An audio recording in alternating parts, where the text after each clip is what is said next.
The cause of the need to evacuate Sainte Croix came about as a result of the War of the League of Augsburg that started in 1688 and went on till 1697. That war pitted essentially France against the whole of Europe.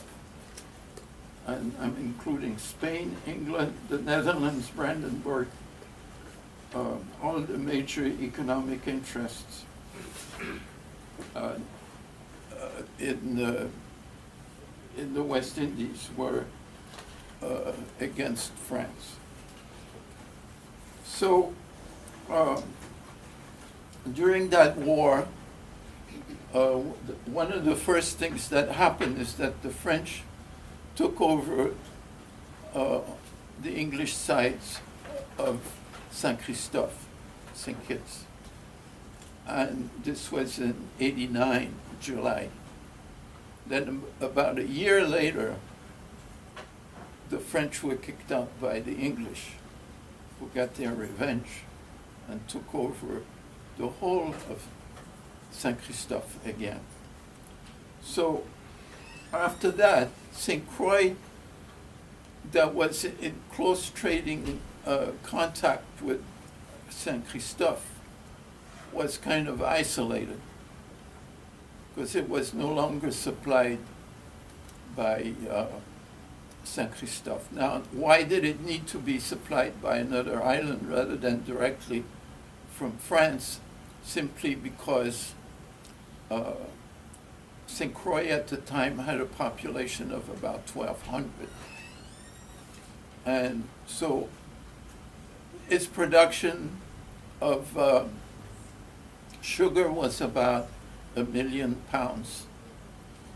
And so it wasn't really enough to load on too many vessels. And of course, the entrance to Le Bassin, what we call today Christiansted Harbor, is only 13 feet, so that big ocean-going vessels could not enter the harbor. So what it all meant was that Sainte Croix had to be supplied by sloops, primarily from Saint Christophe, and its sugar had to be loaded on those sloops. And then, of course, wherever the sloops came from, then they were put on ocean-going vessels that would take the sugar back to France. So the net result of all this, moving from one ship to another, was that the sugar was purchased at a lower price, and the supplies that they were getting, they had to pay a higher price because of so many go-betweens. And so, which meant that it wasn't a viable, economically, it wasn't really viable, since it never was a critical mass of colonists on Sainte Croix.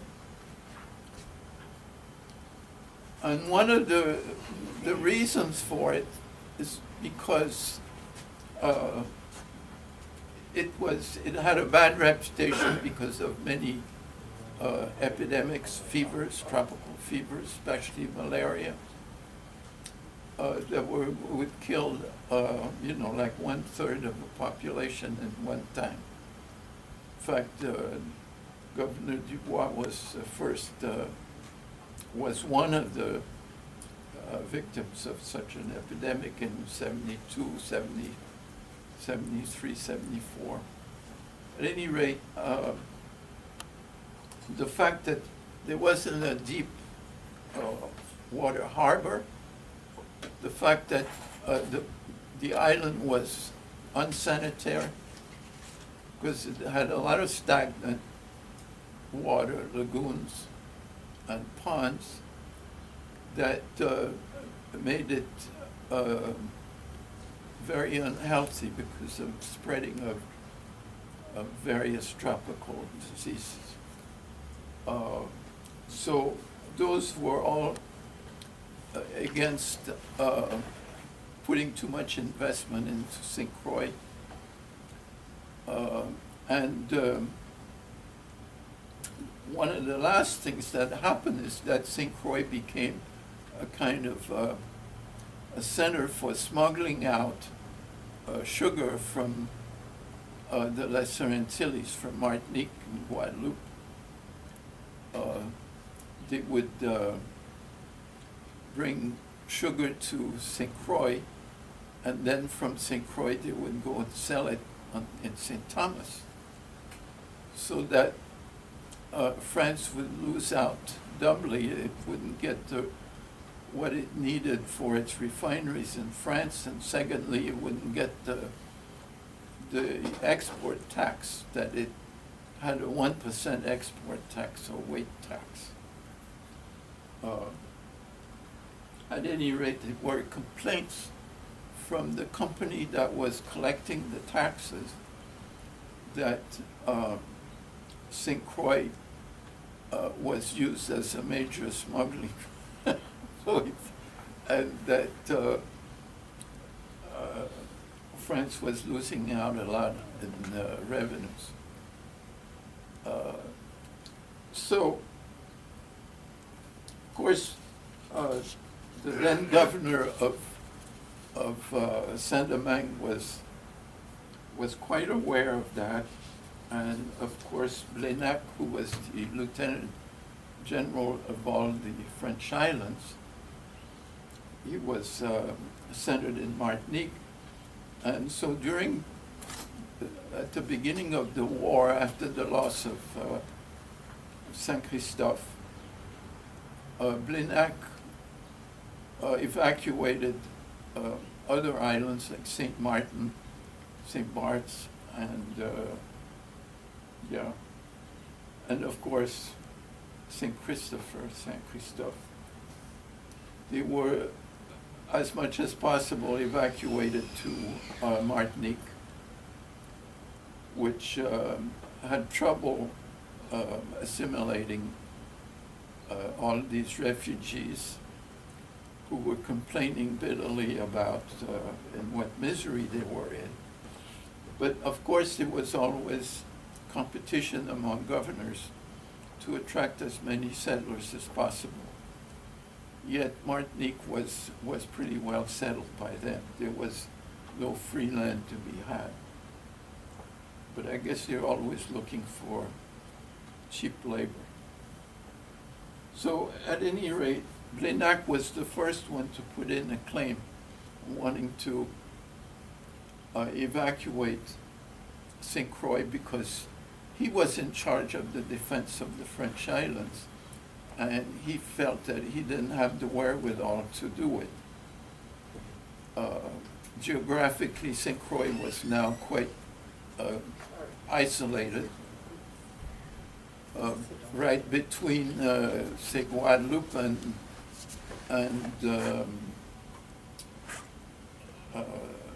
Saint Domingue, Haiti. So it was really, as far as he was concerned, an untenable situation. He asked that he be given the authority to evacuate Sainte Croix to Martinique. Permission was never granted.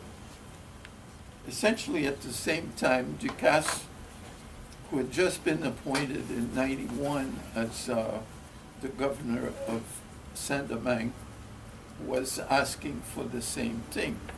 But he wanted the Sainte Croix colonists to come and settle in the north of Saint Domingue that had just been devastated by combined Spanish and English attack or raid. So Ducasse was much younger, was very popular at Versailles, he was favored over Blenac, and in 92, the king agreed to let him have the colonists of Sainte Croix. The arguments that Ducasse gave was that to the King of France, Louis XIV, was that the island was of no use whatsoever and had caused him to lose a lot of money, which in a sense was true. It was quite true that the island was costing Louis XIV much more than it was bringing in returns. So,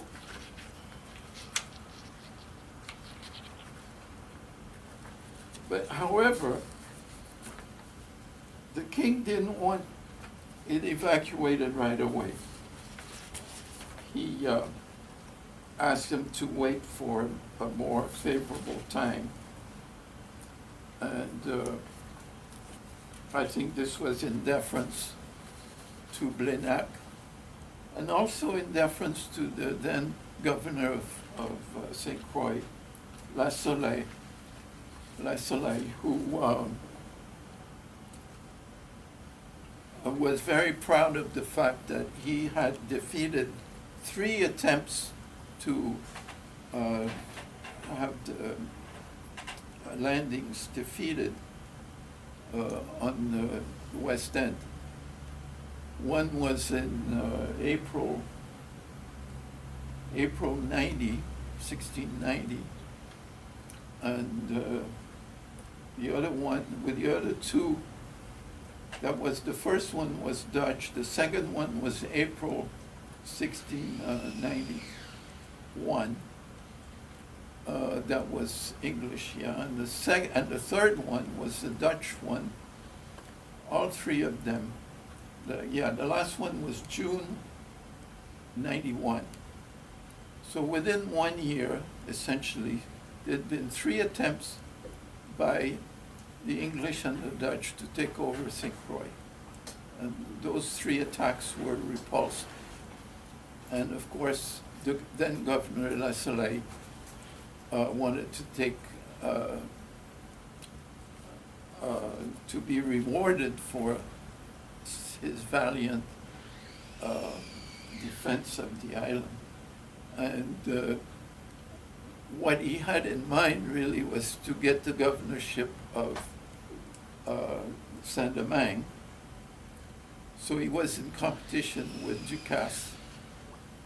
And however, of course, Ducasse was far more popular and more influential and had proven himself far more. So, of course, Ducasse won out. So anyhow,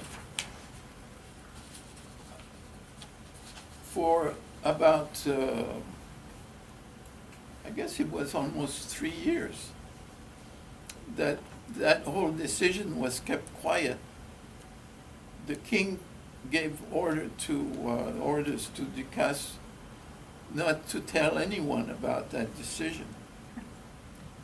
And so finally, after La Soleil died, he also died of one of those fevers that Sainte Croix was so notorious about. And this was in October or November 1694. So after he died, then shortly, within about 6 months, it was made public that the island of Sainte Croix was to be evacuated. And there was an acting governor for Sainte Croix named Lebègue, which is, well, that was his nickname.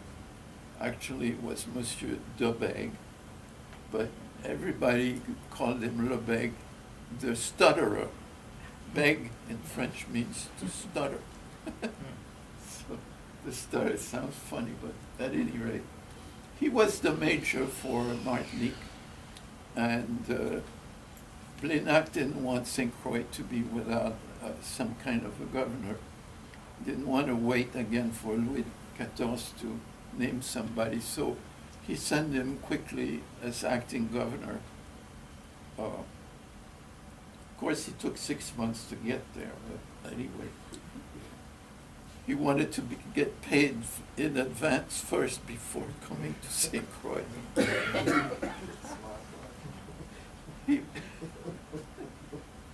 It's a rather interesting character who had come to Martinique as a professional soldier in his late 40s, I think. And as soon as he got there, he married a very rich Creole woman that was at least 15 years older.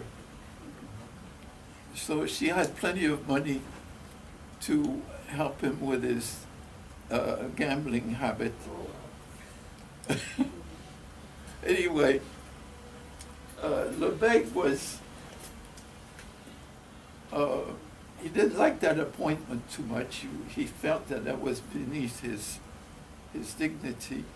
But then he discovered that he could make quite a lot of money on the side by smuggling sugar from Sainte Croix to St. Thomas.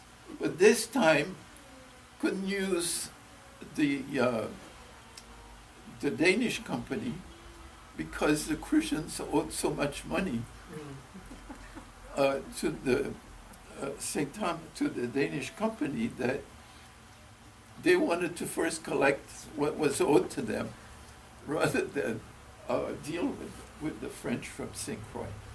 So who did he use but the Brandenburgers?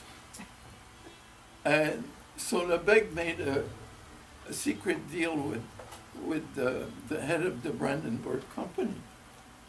And the deal was that there had to be a transportation charge of 1 pound, French pound, that is, per 100 pounds of sugar.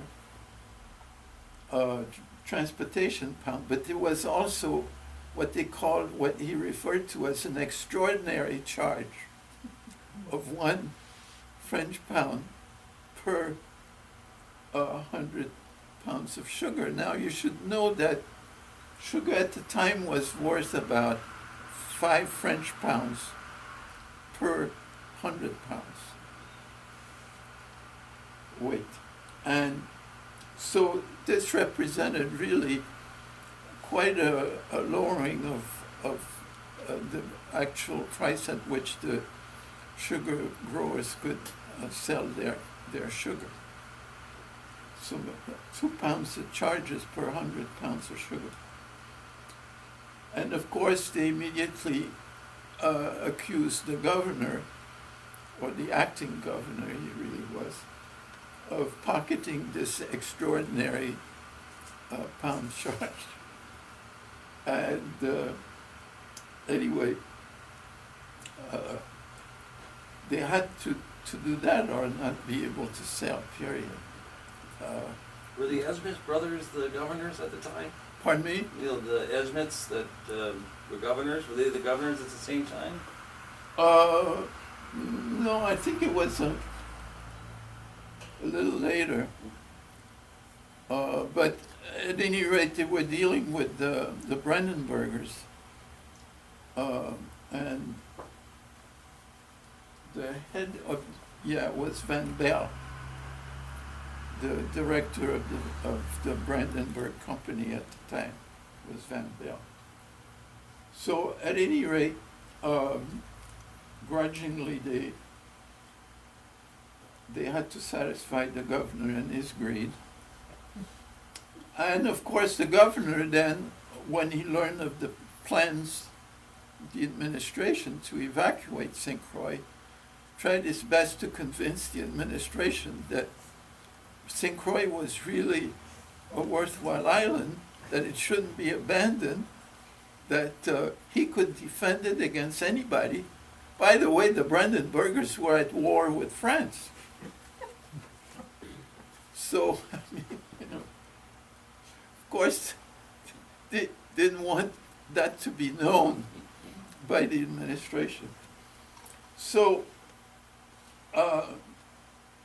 eventually, so he asked for more ammunition, he asked for a larger garrison, he asked for money to be invested in the churches of Sainte Croix, etc. So he tried his best to defer the decision to evacuate Sainte Croix, but the administration, that is Pontchartrain, the prime minister, and Louis XIV stuck to their decision. And so the plans were to evacuate in September of '95. And so all the preparations were done, and then suddenly there was a second Hispano-English attack in northern Saint Domingue, around the Cape François. And the whole area was totally ravaged. And this happened in May and June, so that it delayed. They had to change the plans, and rather than evacuate in November of '95, they ended up doing the evacuation in January of '96. So the fleet left in November, left La Rochelle, it was Brest, a naval station in France, and took them about a month to reach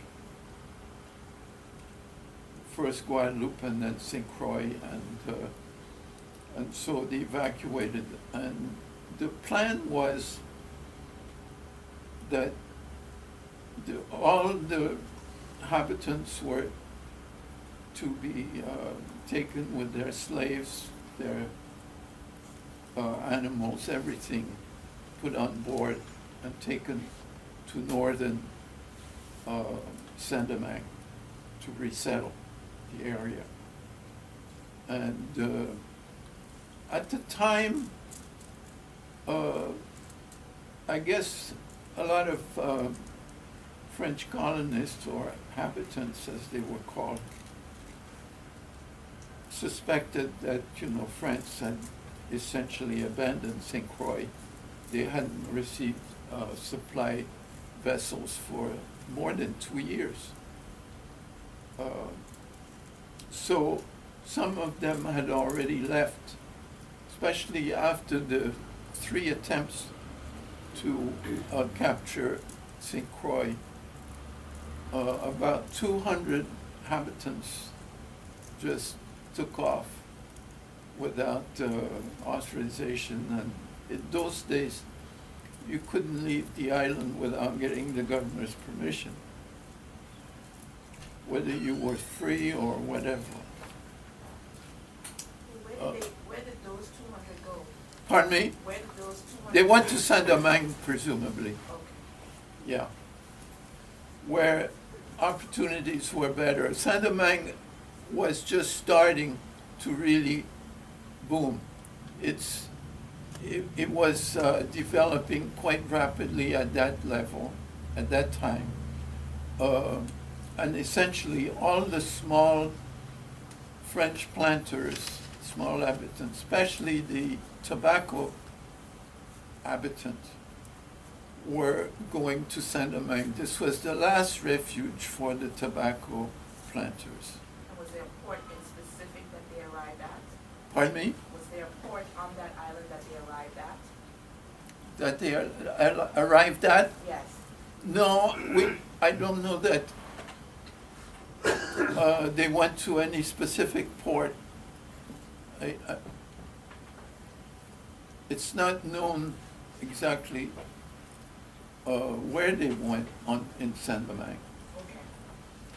The beauty of Saint Domingue is you could do smuggling so easily because the coastline was so long. It was very difficult for the French administration to watch. So the Dutch could really come around and deal and trade with them. They would buy sugar and tobacco at a much higher price than the French company would.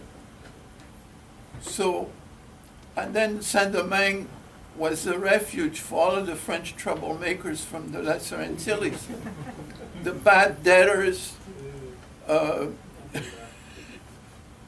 So all those who just weren't making it in Martinique or Guadeloupe ended up in Saint-Domingue.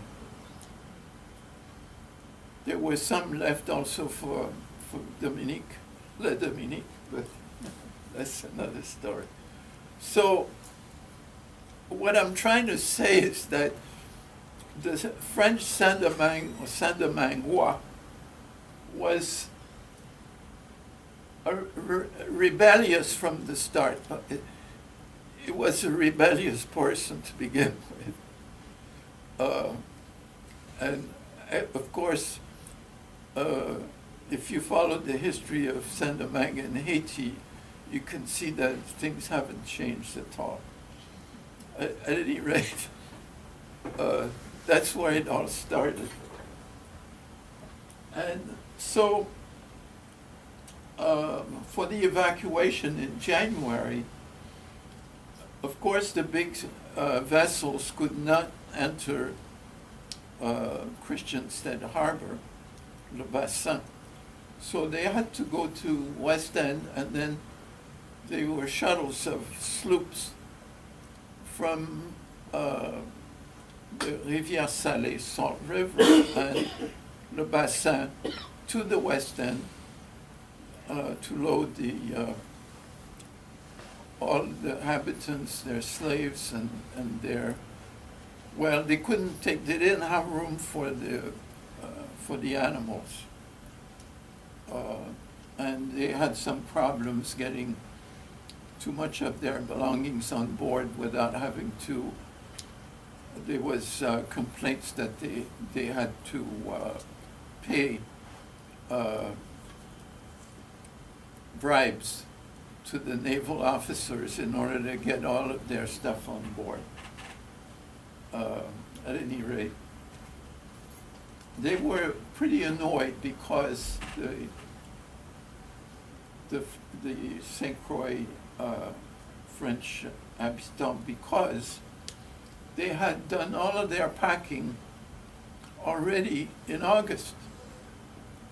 And so they hadn't planted any, they had no crops that were planted or to be harvested.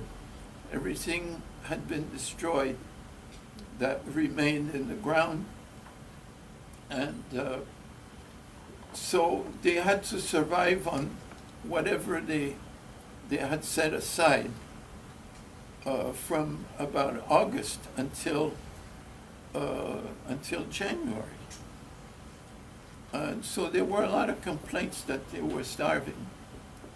And in fact, Ducasse had to send one of his lieutenants to Sainte Croix with some salt beef and some cassava for the slaves in particular who were starving.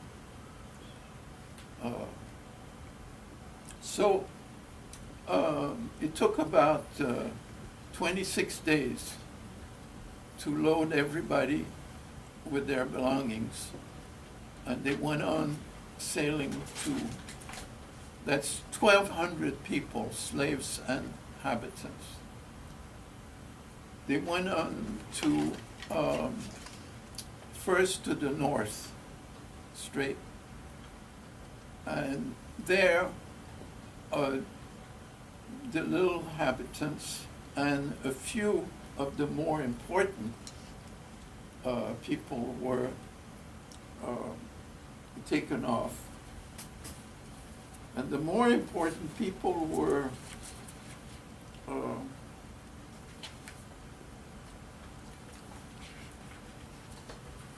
people like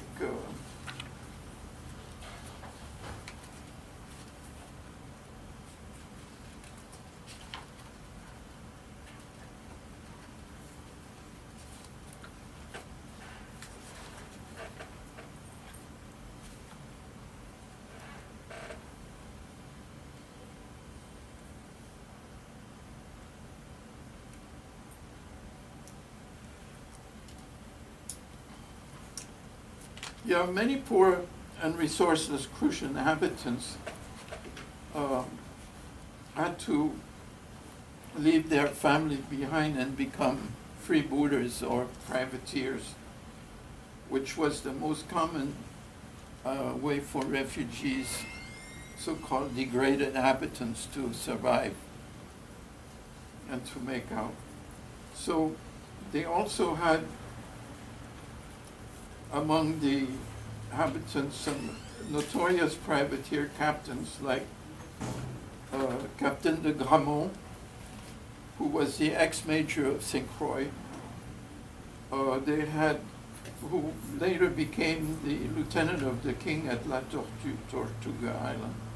And they had Captain Martel, who was a planter on the near Fort Louis Augusta, a little bit to the east of there. Then they had Captain Sanson of Salt River. They had a famous privateer, Captain Bernier, you all call him Bernier,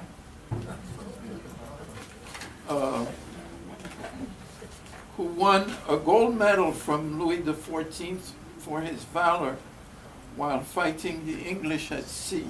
Well, he was one of the 5 privateers who captured Montserrat around 1710.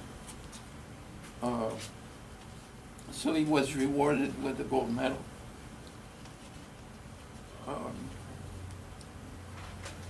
Let's see, are there others? Oh yes, there were other well-known. There was also Monsieur de Gallifet, who was the one in charge of the evacuation. He was given by the king a fairly handsome plantation in northern Saint Domingue. And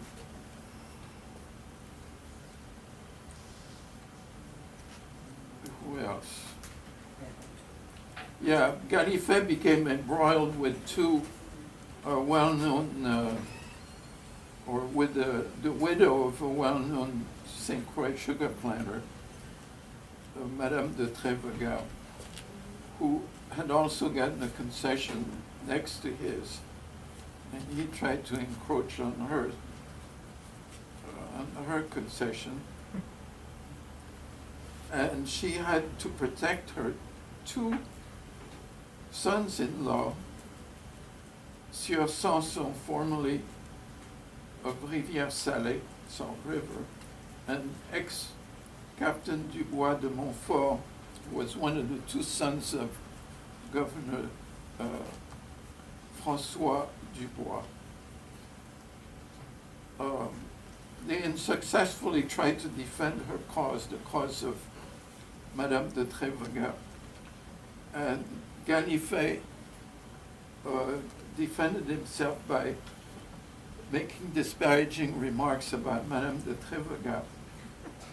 He said Madame de Trevegal and her family on Sainte Croix had opposed Monsieur de la Soleil in everything. They retained the same frame of mind, talking about she and the 2 sons-in-law, the same frame of mind that only wished them harm and made me suspect after any call to order I was forced to make. The extreme avarice of this woman and the extravagance known to all of her son-in-law Dubois placed them often in the wrong. She is a real shrew, and her son-in-law Dubois is a chronic drunkard, extravagant in everything. Anyway, one of her son-in-law went to Versailles to appeal to the king. Unfortunately, he made some nasty comment about Gallifet that was overheard, and as a result, he had to spend at least a month in jail, in prison, in France. And of course, the mother-in-law, Trevaga, wasn't helped by that.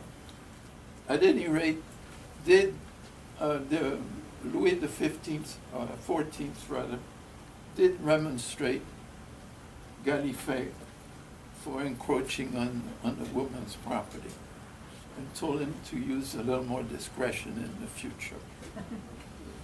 But that's all he got, a little reprimand, because he had helped with the raid on Cartagena, and so at any rate, the king always was very forgiving of his noble people with a noble title, and who had won some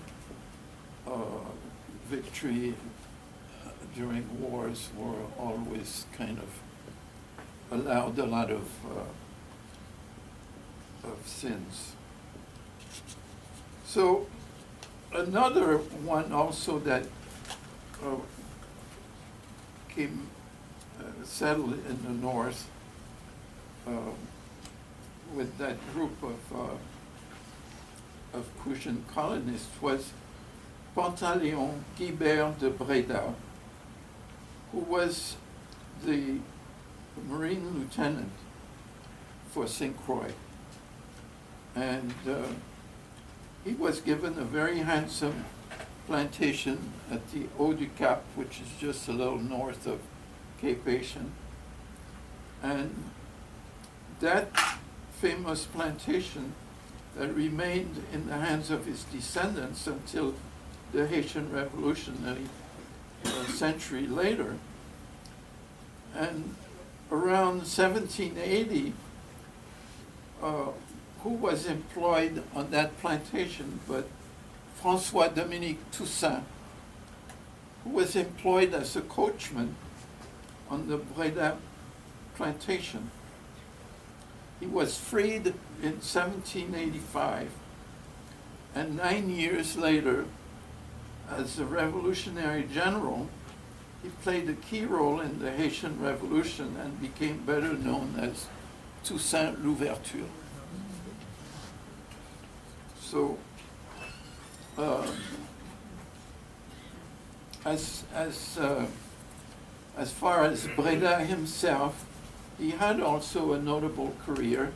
He was appointed Marine Captain in 1696, Major of Léogane in 1701, Major at Cap François in 1705, and Lieutenant of the King at Port-de-Paix, with the title of Chevalier de Saint-Louis.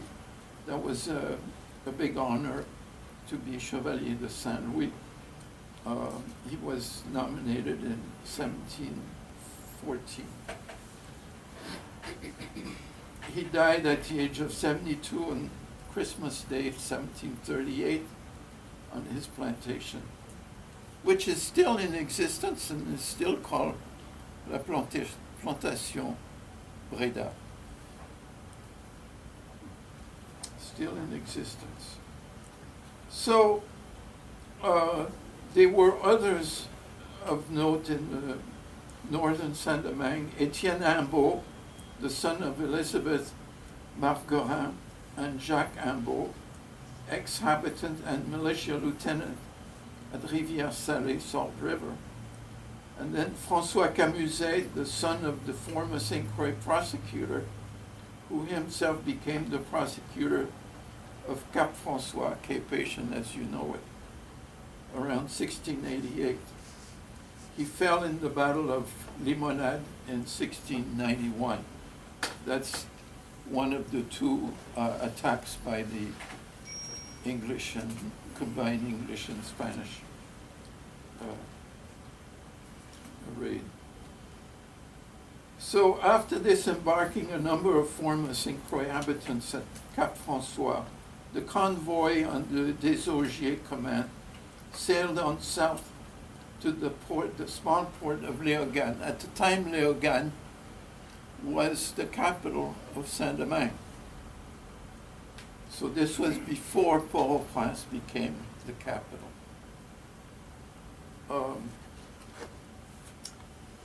And some of the most prosperous inhabitants came off the ship there with families and slaves. They settled in 3 contiguous western quarters and parishes: La Croix-des-Bouquets, l'Estère, and Petite Rivière. According to Father Labat, the village of l'Estère included, quotes, mostly 2-story wooden houses, well built, sided with boards covered with shingles, lining several wide streets, well designed. In a word, everything reflected the civility of the quarter, which was that of the beau monde, of the governor's residence, of the sovereign council, and of the wealthiest habitants. So anyway, this is also where the Dominican fathers settled. They were also part of this evacuation. As you may or may not know, the Dominican fathers from about 1660 or 61 had a contract to take care of, to serve the religious needs of the colonists in Sainte Croix, and the slaves too, which was a tall order because there never was more than about 2 priests on Sainte Croix in those days. At any rate, and they also had a plantation, a sugar plantation on the western slope of Salt River. So the 2 fathers who made the evacuation were Dumais and Moligny, and they settled at Petite Rivière with their sugar-making equipment, and I think they had something like about 40 slaves with them. Lacking land and the means to purchase a plantation, they sold their equipment shortly after arrival. A year or 2 later, the Guadeloupe Mission was able to finance the establishment of a sugar plantation with a mill and a sugar house at that location. Evidently was quite substantial, since Father Labat claimed that it produced 30,000 livres worth, that's pounds, French pounds, livres, worth about 600,000 pound weight of sugar annually. However, much to Labat's disappointment, Father Navieres, the mission superior, leased out with all the slaves for the modest sum of 10,000 livres per annum, because he lacked the manpower to manage it effectively, so he claimed. Yeah, what I guess you should know, or you probably know, the French king did to some extent pay for some meager salary to the missionaries that he would send to the islands. But it was never enough that they would be self-sufficient, and in exchange ordered the governors to give them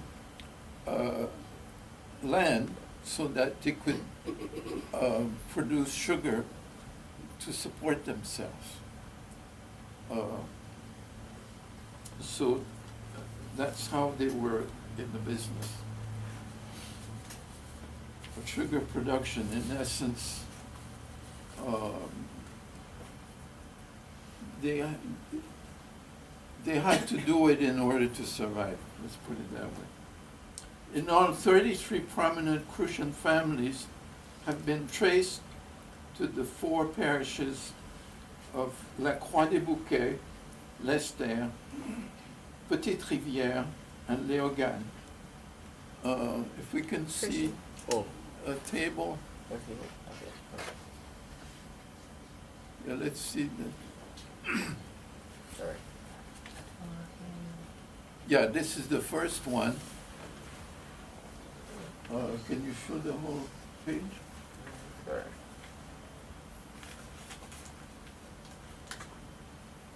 Yeah, this is the list of names of the planters divided according to the quarter they were in. You had 6 quarters: North Quarter, Rivière Salée, Maître de Camp, Sud Quarter, South Quarter, and then there were 2 others. Can you lower it? The other way around, the other way. Can you? No? Oh, yeah, okay. Oh, okay, okay. So that's Pointe de Sable, Sandy Point, and Fond Monnerie, the 2 others. In all, there were about 72 names. The next table shows the population in the 80s. Is from the census from 81 to 86, and then there's an extra one in 95. The one in 95 is really a summary. The others, you have all the names and everything, which of course are not shown here. But what I want to show you is that the totals. Can you raise it a little bit? Okay. The totals kind of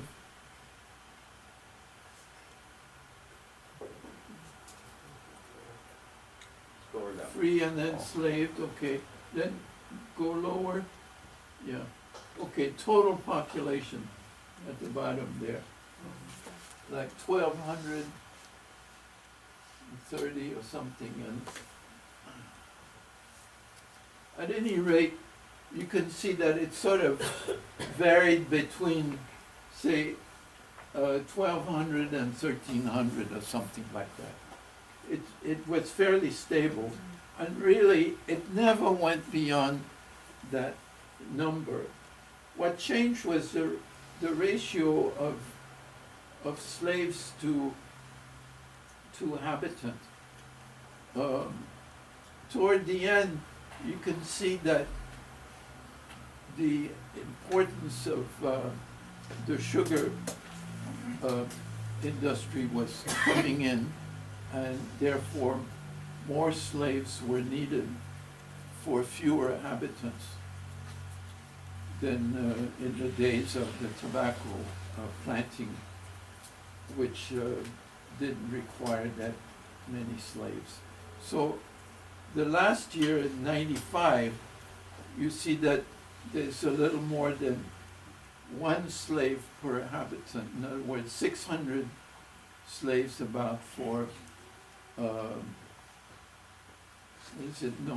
700 slaves for about 500 inhabitants. By that time, the indentured servants, there was practically none left.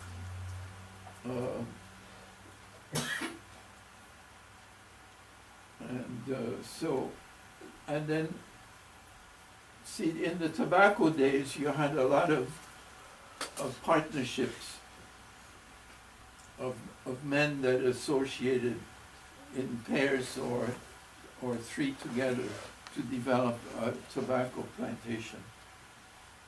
So, I want you to understand that anti-man nonsense dates from way back.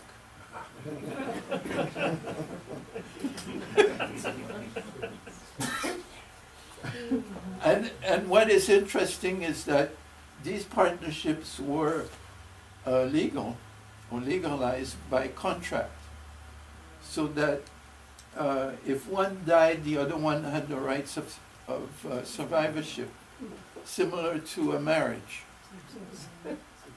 And it was called matelotage, coming from the word matelot, which means mate in French. At any rate, that era, by 95, was gone. There was no matelot anymore. And so the inhabitants that were left, most of them were sugar planters or cotton planters. Cotton was starting. So let's go to the next one.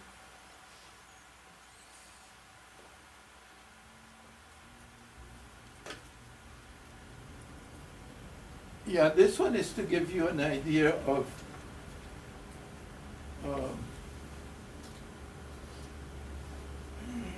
how many and where were the sugar factories and plantations. The ones with the most were north, north, Salt River, and the west end, Sandy Point. Yeah, and they had like 3 to 4 sugar plantations. This at the time of the evacuation. And the production then, if we prorated on the increase in the number of slaves in 95, the production of sugar at the time of evacuation should have been somewhere around 1.3 million pounds per year. Whereas tobacco production in heydays would have been 400,000 pounds per year. In 95, it had dropped to less than 100,000 pounds.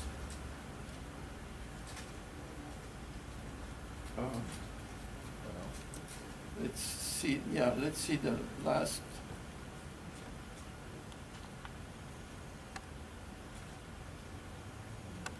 Yeah, these are the names that I was able to trace to Saint Domingue. Names of French Crucians, like Barbier, Jean Barbier. The second one, Besson de Sainte Croix, who was a nobleman, and I guess his daughter Marie-Louise moved to Saint Domingue. And so these are the quarters where they went: Léogane, Lester, and Petite Rivière. One of the sons of Governor François Dubois went to La Croix des Bouquets. And see, Madame Bernier went to La Croix des Bouquets in Saint-Domingue.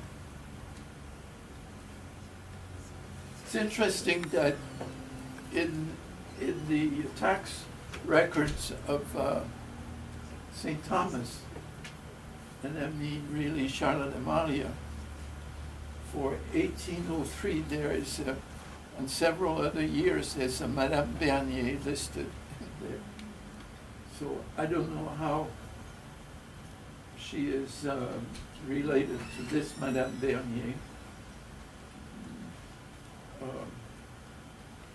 But I suspect that when they were listed as Madame Bernier, or is it Marianne Bernier? Yeah, Marianne. Yeah, the one in St. Thomas tax list was Madame, which I suspect, if they didn't call her a widow, meant that maybe the husband was alive but not present. And I suspect it meant that he was captain of a vessel or a sailor. Here's Louis Dubois at the very bottom. So all these these names, Lefebvre de Lille, L'Épinay, all these are famous names from Sainte Croix, really, that I was able to find in the church registers of Sainte Croix for these, of Saint Domingue, for these various parishes. Now,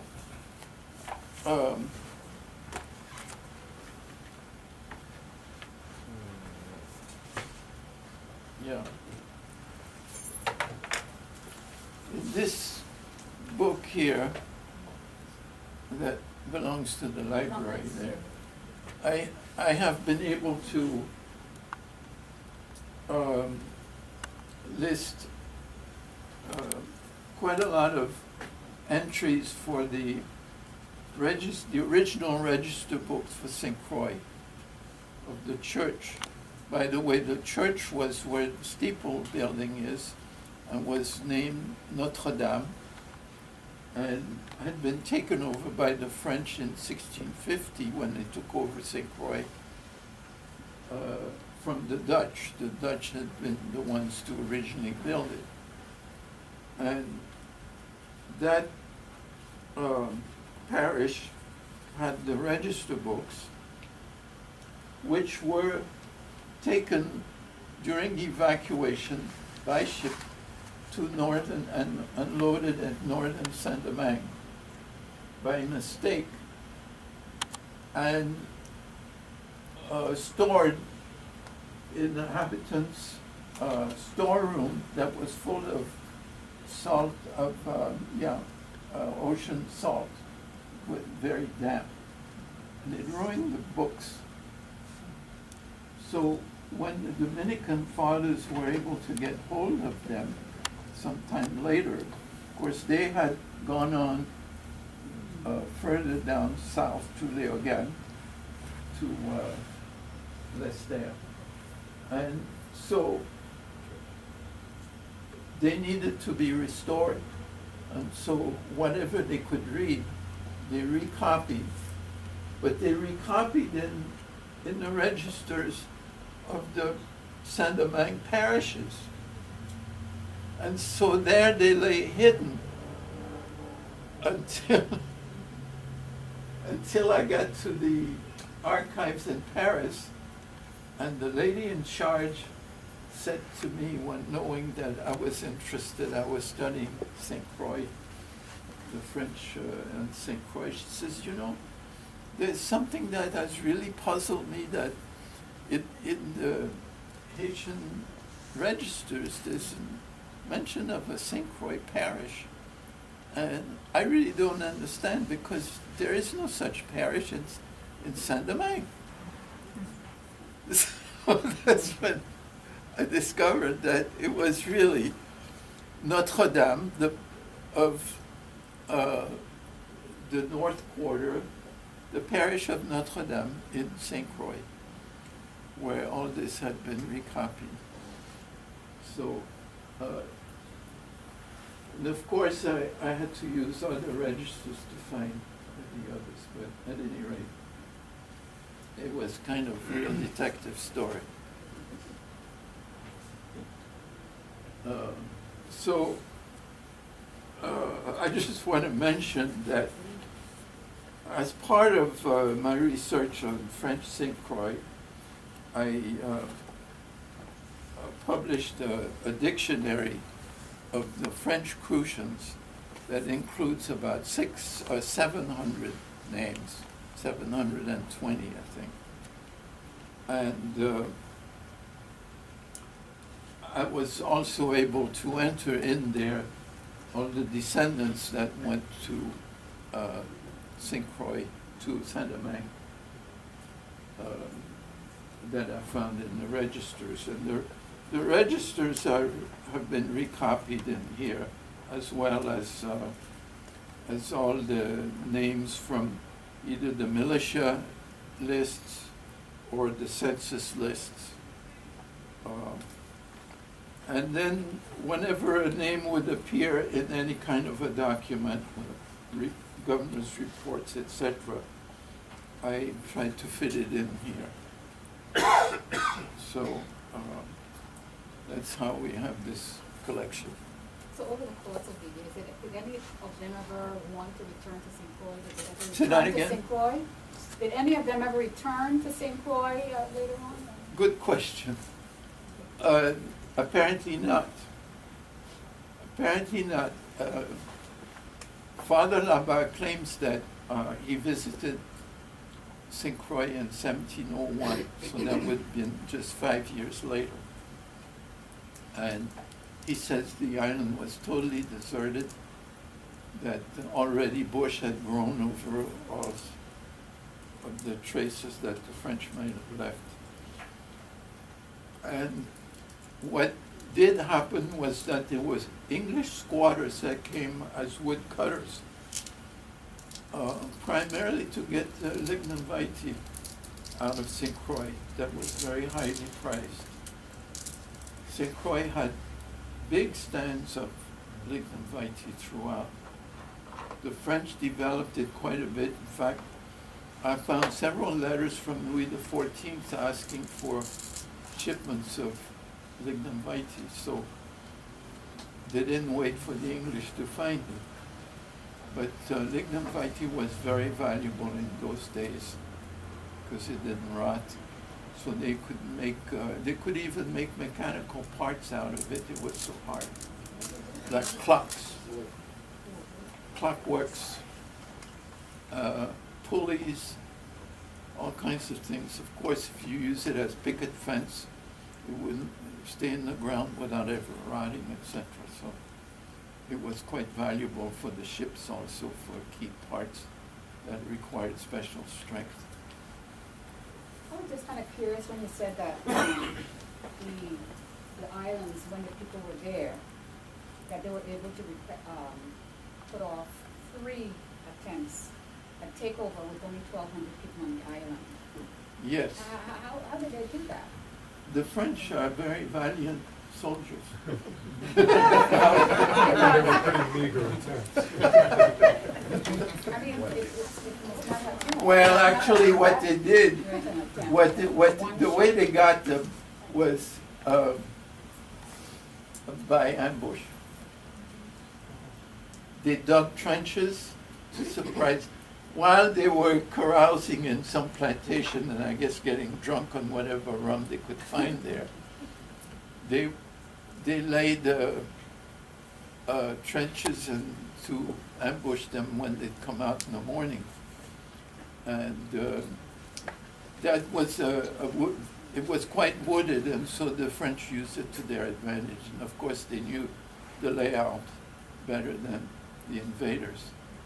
But the English did burn down the chapel.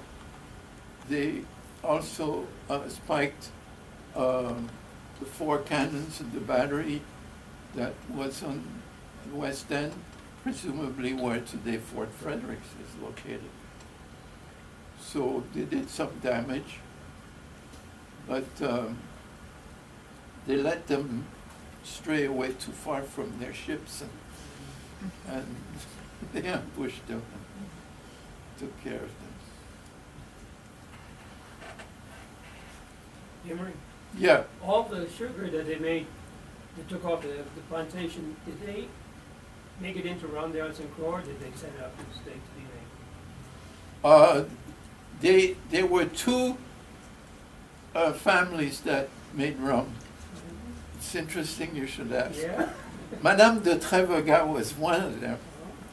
And because there was a rum shop on Sainte Croix at one time, but Blagnac was having problems with rum in Martinique and was getting complaints from other governors about the colonists imbibing too much. So he decided to put a heavy tax on the rum shops. I think it was 1,000 pounds, French pounds, per year. And as soon as that tax was put in, the Cruzan rum shop disappeared. But you could get rum from two plantations that would sell it on the side, you know, like Mr. Carlwood in Cane Garden Rum, Cane Garden Bay. So those two were, mind you, the second one was from Judge Lantier. He was judge and he was making rum and selling it on the side. But you have to understand that in those days, being a judge you had to be self-sufficient. You had no salary from the central government. So your salary was the fines you imposed, it was the smuggling you could do on the side or selling rum on the side, whatever. And I have another quick question. Yeah. In terms of the titles of pirateer and pirate, what's the difference and how were they used, those terms? Well, glad you should ask. Especially, you know, a man like Jean Lafitte, Yeah. who's been accused many times of being a pirate, was really annoyed. He claimed to be a privateer, not a pirate. See, the difference is that a privateer has a letter of marque. From the government. That was a letter from the governor that authorized him to seize ships from a given year, from a given nation. Jean Lafitte was always prying on the Spaniards, sometimes on the English, but mostly on the Spaniards. And he always covered himself with the letter of marque. So that made the difference.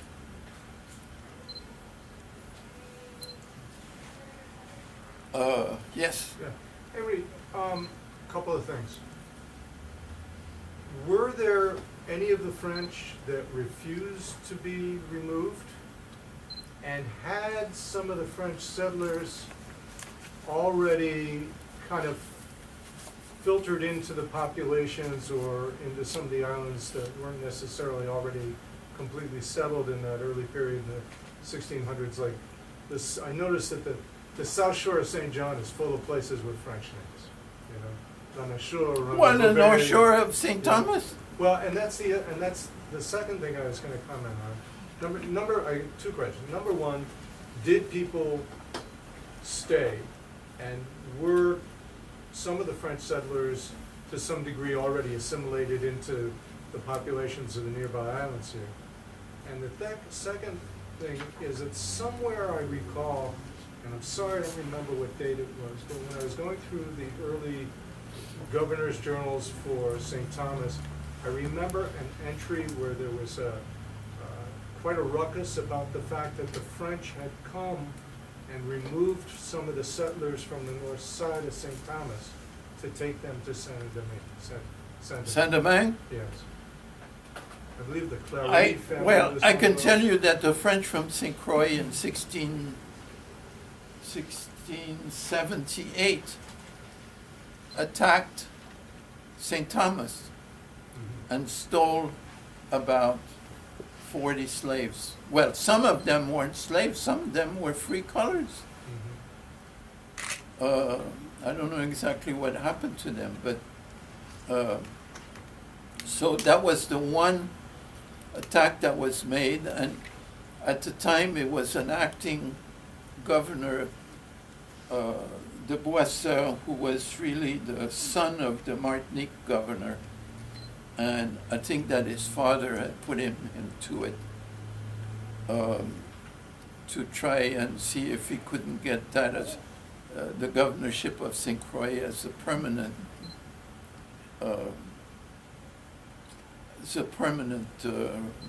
assignment, official governorship. He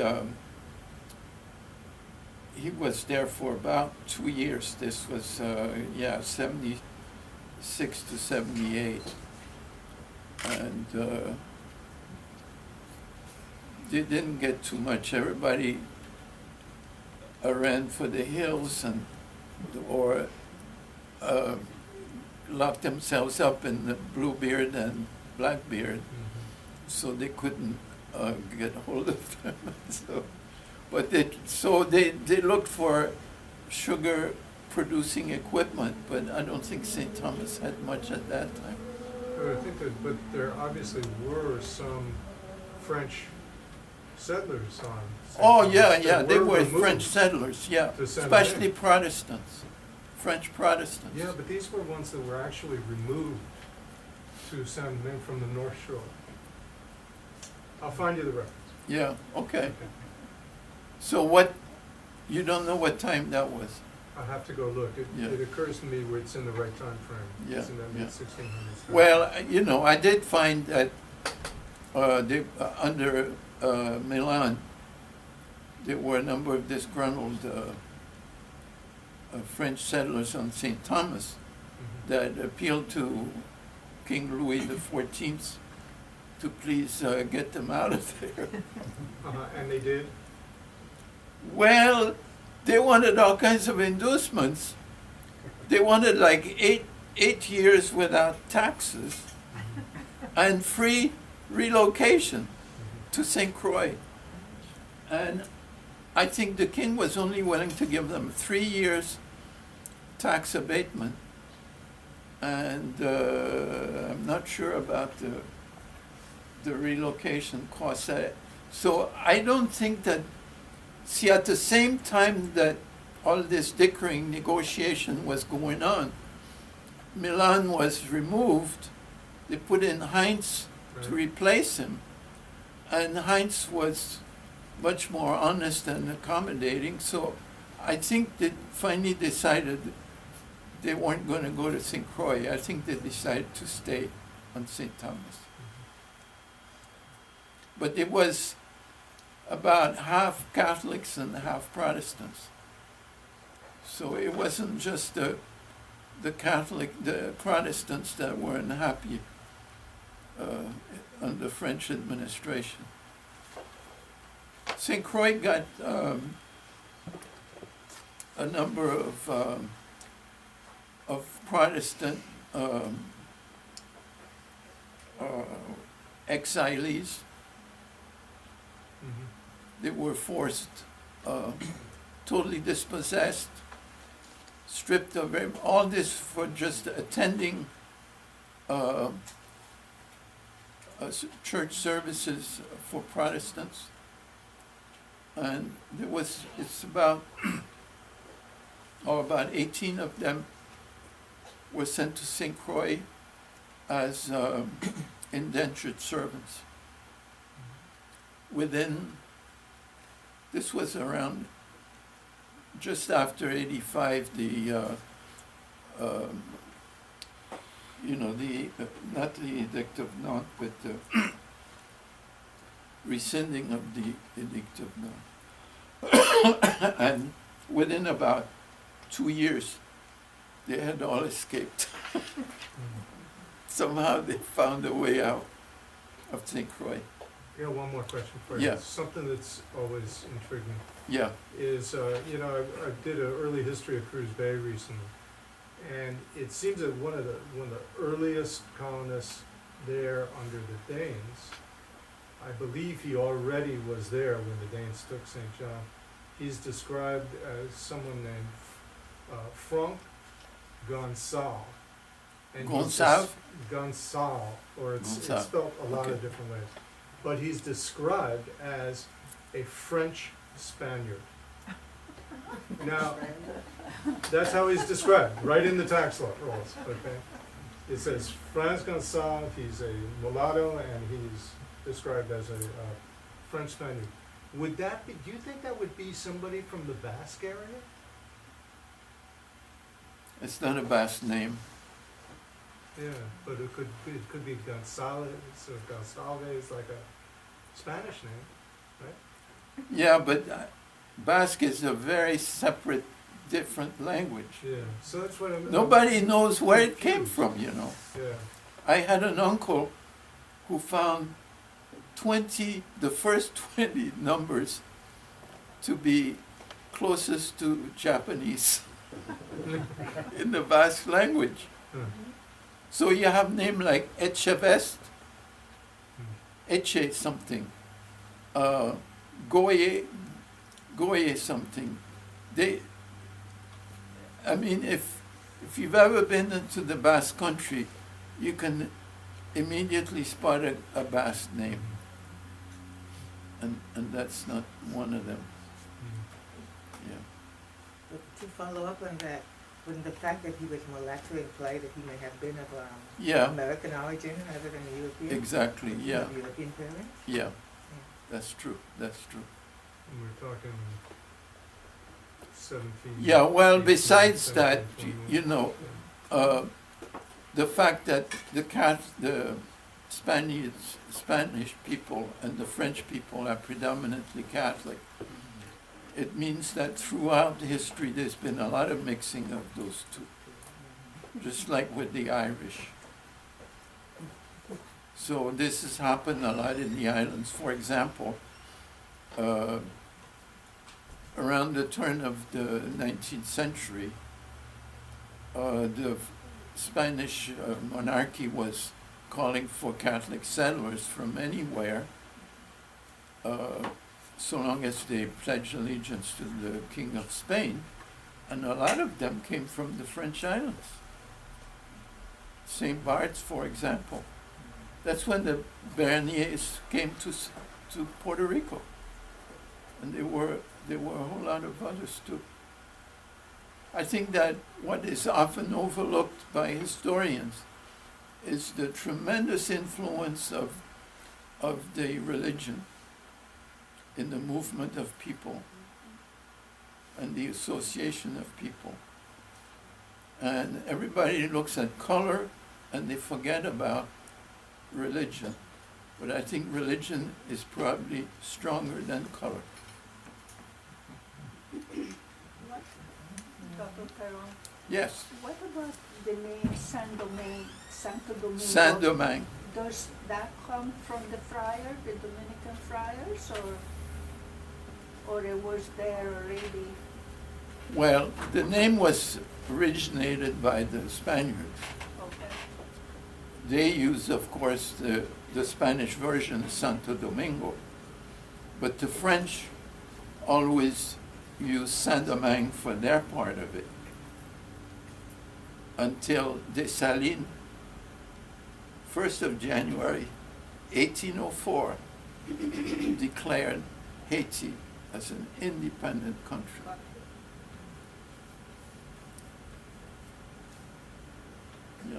Yeah, so that's a problem with a lot of writers, including newspapers, who have St. period Domingo. So you don't know whether they mean Santo Domingo, the Spanish part, or whether they mean Saint Domingue, the French part. Of course, I won't say anything about the Danes and the Americans saying Sainte Croix, most ungrammatical. What should they say? Well, the E is missing. croix, cross in French, is feminine. So you can't have if it's a holy cross, then it has to be sainte with an E at the end. What can I say? I may be wrong, but very early in your presentation, I get the impression you were about to make a more of a connection between the present Knights of Malta and the historical group that went to Sainte Croix. But I think you stopped because, something came up. Could you do a little more on that? Or am I wrong? No, the Maltese connection ceased officially in 1672, which was 24 years before the evacuation. So the only Maltese knight that set foot, as far as I know, on Sainte Croix, besides perhaps Lonvilliers de Poincy, but I never was able to see that he ever went to Sainte Croix in person. So the only one was François Dubois' brother, who took over the governorship for 4 years from 72 to 76. And at the time, his superiors were of the Compagnie Générale, Compagnie des Indes Occidentales, the West Indian Company. So it really. Okay, but when it ended on Sainte Croix, the Knights continued as a viable group in Europe, correct? Yes. So is there a direct connection between that and the one we hear about today? Because I know today we have, every once in a while you have Dr. Alfred Eaton, somebody becoming a Knight of Malta, a member of that. So is there a direct connection between the two? It really died thanks to Napoleon, who took over Malta, and it was kind of disbanded. But I don't know. In modern times, it's been revived, but it's purely synthetic or artificial. There's hardly any connection. And the problem also is that governments in Malta are kind of a socialist, anti-clerical in their disposition. And so I really have been giving trouble to French researchers as far as access to the Maltese archives. It's been very difficult to have, and we don't even know how much of it has been preserved. What can I say? So Dr. Caron, this group of people that were evacuated from Sainte Croix. The group of people that were evacuated from Sainte Croix. Yes. So,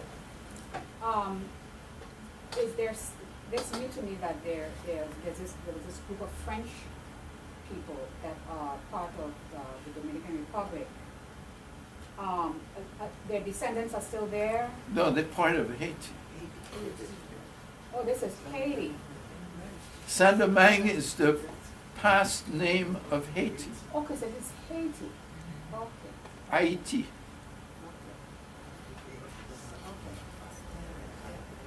Yeah. So of course, I think Toussaint Louverture did unite the two sides for a short time. Now, do they still live in in those quarters? Have they pretty much assimilated down with the rest of the population? All these names are still there. Are still there. Yeah.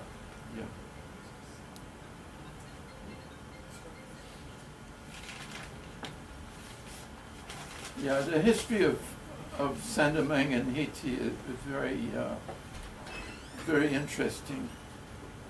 And if you start from the beginning, you can see that there's a kind of a national rebellious attitude that has nothing to do with color.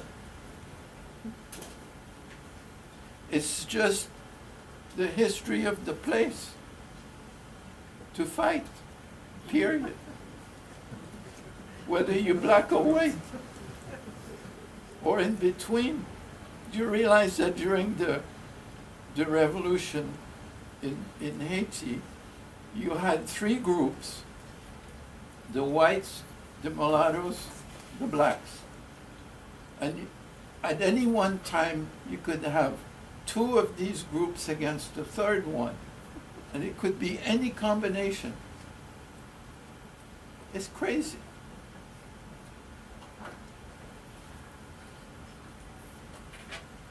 Goodness. But I think it all started with mutinous people, the tobacco farmers.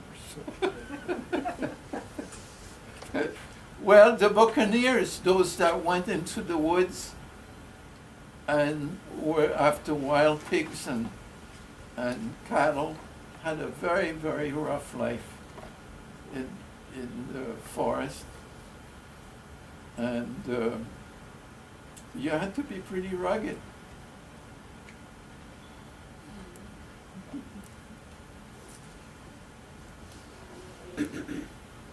Dr. Caron, do you know what area of France the colonists that first came to Sainte Croix? What area of France they were Yes, from? I studied that, and I had two tables, 20 years apart, and they came from just about everywhere. But originally they came mostly from the northern ports, and as time went by, they came from further south. You mentioned a lot of captains and seamen. Were they recruited or were they forced to come over, or from France? Were they recruited to come over to Sainte Croix, or? No, they were regular inhabitants. They were regular colonists. That volunteered to come? Yes. Wanted to make good, like the Dubois family. Well, François Dubois came. He was exiled for having killed his superior officer in a duel. So he was banished from France for the rest of his life.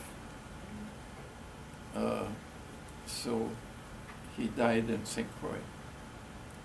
But, they had different circumstances, but a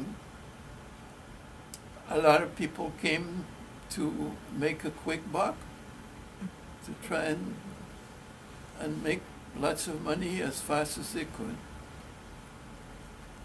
without dying of some fever in between. So it was a very rugged life. Yeah, like the indentured servants. Very few could survive the 3 years of indenture that the French used. The English were even worse. They had 7 years of indentured time. But since after 3 years they were of no use to the owner, they made sure they got everything they could out of the 3 years. So your chances of survival were pretty slim. Yeah. So who were the next group of people that came to Sainte Croix after the evacuation? Well, as I mentioned, you had squatters from Virgin Gorda, from Anguilla, the small poor islands. Cutting wood was a way to make a living, but a very poor living. So they surreptitiously would come the French found out about it, and one small settlement in Salt River was actually thrown out.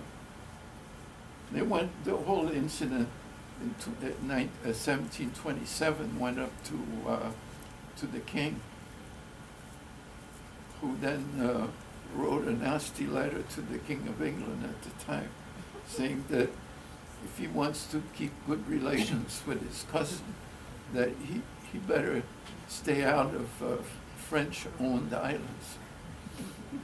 And so to follow up on her question, so when the Danish bought Sainte Croix in the 1730s, they actually found a little hidden English colony in the interior of the island, right? There were about 200 of Yeah. them with cutters. Mhm. And the French were very upset about it. And so the excuse the Danes gave, of course the Danes wanted as many settlers as they could get hold of. They said, well, we will let them stay only if they pledge allegiance to the King of Denmark. So supposedly some left, and those that remained did pledge allegiance. But that was a long alarming question for the French, that they were afraid that ultimately the Danes were going to let the English take over Sainte Croix, and that it would become an English colony. And that they were absolutely opposed to it. And the reason why they sold to Denmark in favor of anybody else is because originally they felt that, or they thought that the Danes would keep it out of English hands.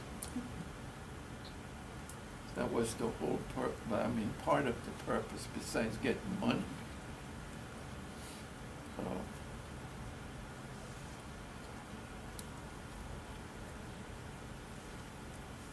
That's it. Well, thank you for coming.